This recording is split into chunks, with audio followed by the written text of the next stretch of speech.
¿Te gustaría saber cuánto dinero ganaba Jesucristo en el siglo I? También te contaremos qué tipo de dinero se utilizaba desde la época de los faraones y egipcios hasta nuestros tiempos. Bienvenido a este viaje lleno de preguntas y respuestas sobre la antigüedad, la historia jamás contada del dinero. La historia de Egipto es una de las más fascinantes y ricas del mundo. Esta antigua civilización se desarrolló a lo largo del río Nilo, en el noreste de África, y floreció durante más de 3000 años. Durante este tiempo, Egipto experimentó periodos de gran esplendor y logró importantes avances en áreas como la arquitectura, la astronomía, la medicina y la escritura. Una de las principales fuentes de ingresos para los antiguos egipcios era la agricultura. Gracias a las inundaciones regulares del Nilo, las tierras eran fértiles y propicias para el cultivo de una variedad de productos, como el trigo, la cebada y el lino. Estos cultivos no solo les permitían alimentarse, sino también comerciar con otras civilizaciones y obtener beneficios económicos. Además de la agricultura, el comercio desempeñaba un papel importante en la economía egipcia.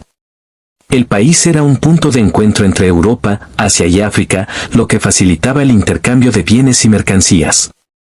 Los egipcios comerciaban con productos como el oro, el incienso, las especias y las piedras preciosas, entre otros. Esta actividad generaba ingresos significativos y contribuía al crecimiento de la economía. Otra fuente de ingresos para los egipcios era el turismo. Desde tiempos antiguos, Egipto ha sido un destino popular para los viajeros debido a sus monumentos impresionantes, como las pirámides de Giza y los templos de Luxor y Karnak. Los visitantes pagaban por recorrer estos sitios históricos, lo que proporcionaba ingresos adicionales al país y a las comunidades locales. Asimismo, la artesanía y la producción de bienes también eran importantes fuentes de ingresos para los egipcios. Los artesanos egipcios eran reconocidos por su habilidad en la fabricación de joyas, textiles, cerámicas y esculturas. Estos productos eran muy valorados tanto dentro del país como en el extranjero, lo que permitía a los artesanos ganar un poco más de dinero y contribuir a la economía. En resumen, la historia de Egipto está marcada por una variedad de fuentes de ingresos que permitieron a la civilización egipcia prosperar y desarrollarse.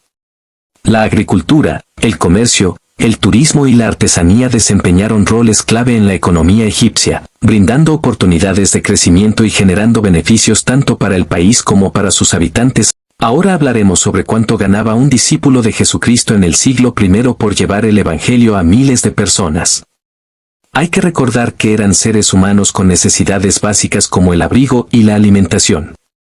En el tiempo de Jesucristo, vivía en la pequeña aldea de Nazaret un hombre llamado Juan. Provenía de una familia humilde y trabajaba arduamente para ganarse la vida. En aquellos días, la economía se basaba principalmente en la agricultura y el comercio local. Juan trabajaba como campesino, cultivando las tierras de otros propietarios. Su jornada comenzaba temprano por la mañana, cuando salía al campo para sembrar y cosechar los cultivos. Durante la cosecha, trabajaba largas horas bajo el sol abrasador, recolectando trigo, cebada y otros alimentos básicos. A pesar de su duro trabajo, Juan ganaba muy poco. La mayoría de los agricultores en esa época eran considerados jornaleros y recibían una paga diaria por su trabajo. En el caso de Juan, su salario promedio era de alrededor de una moneda de plata al día, lo que equivalía a unas 10 monedas de cobre. Esta cantidad apenas era suficiente para cubrir sus necesidades básicas como la comida y la vivienda. Sin embargo, Juan tenía una habilidad especial. Además de su trabajo en el campo, también era pescador. Cada vez que tenía la oportunidad, se adentraba en el mar de Galilea con su barca y su red, en busca de peces para vender en el mercado local. Aunque la pesca no era su principal fuente de ingresos, le permitía ganar un poco más de dinero. El mercado en ese tiempo era un lugar concurrido, donde los comerciantes vendían y compraban diversos productos. Juan solía llevar sus peces frescos al mercado y los vendía a los comerciantes y a los lugareños que buscaban alimentos frescos. Aunque no ganaba mucho con la pesca, era una manera de complementar sus ingresos y proporcionar algo de variación en su dieta. A medida que pasaba el tiempo, Juan se encontró con un hombre llamado Jesús, quien comenzó a predicar por toda la región.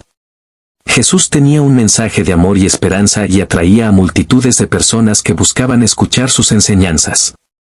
Juan fue uno de los seguidores de Jesús y se convirtió en uno de sus discípulos. A medida que viajaban juntos, Juan se dio cuenta de que Jesús no se preocupaba tanto por el dinero y las posesiones materiales. En cambio, se centraba en predicar la importancia de amar y ayudar a los demás. Juan aprendió de Jesús que la verdadera riqueza no se encuentra en las posesiones materiales, sino en el amor y la compasión hacia los demás. En ese mismo instante, Juan entendió que su verdadera riqueza no se medía en monedas de plata o cobre, sino en las relaciones y amistades que había construido. Aprendió a compartir lo poco que tenía con aquellos que eran menos afortunados y a valorar las pequeñas cosas de la vida. En resumen, en el tiempo de Jesucristo, las personas como Juan ganaban muy poco como jornaleros agrícolas. Aunque su salario era escaso, algunos tenían habilidades adicionales, como la pesca, que les permitían ganar un poco más de dinero. Sin embargo, Juan y los demás apóstoles de Jesús predicaban la palabra de salvación, pero también tenían sus propias necesidades de la época, como el vestido y la alimentación. Hay muchas teorías y escritos de la época con referencia a las monedas que se utilizaban en esos tiempos. La teoría más acertada es la de las ofrendas que recibían por parte de algunos recaudadores de impuestos y personas adineradas de la época. El cálculo se hizo con el Centro de Antigüedades de Israel, con la participación de arqueólogos como Zucca Dorfman, y se pudo determinar que recibían alrededor de $50 mensuales, además de donaciones en especie, como ovejas, cabras y otros tipos de ofrendas.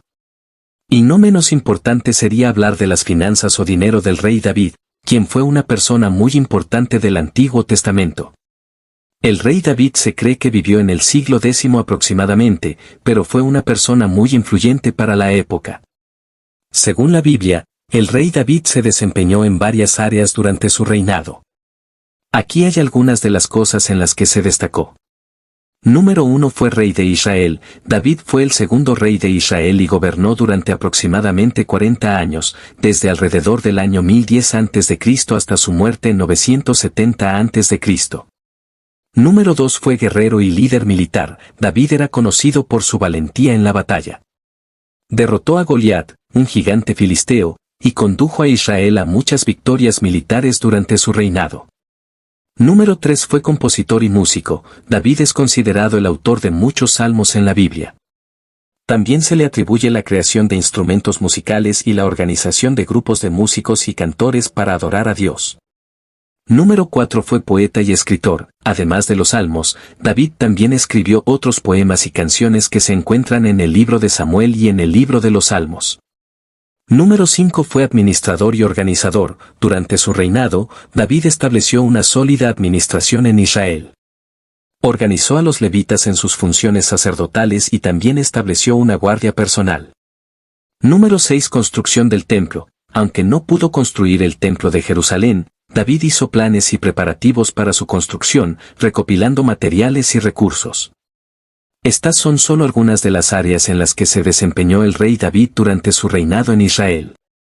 Sin embargo, es difícil determinar cuánto dinero tendría el rey David si viviera en el siglo XXI, ya que el sistema económico y el valor del dinero han cambiado significativamente a lo largo de los siglos. Además, la riqueza del rey David se basaba en gran medida en su posesión de tierras, ganado y tributos, en lugar de en moneda en sí misma.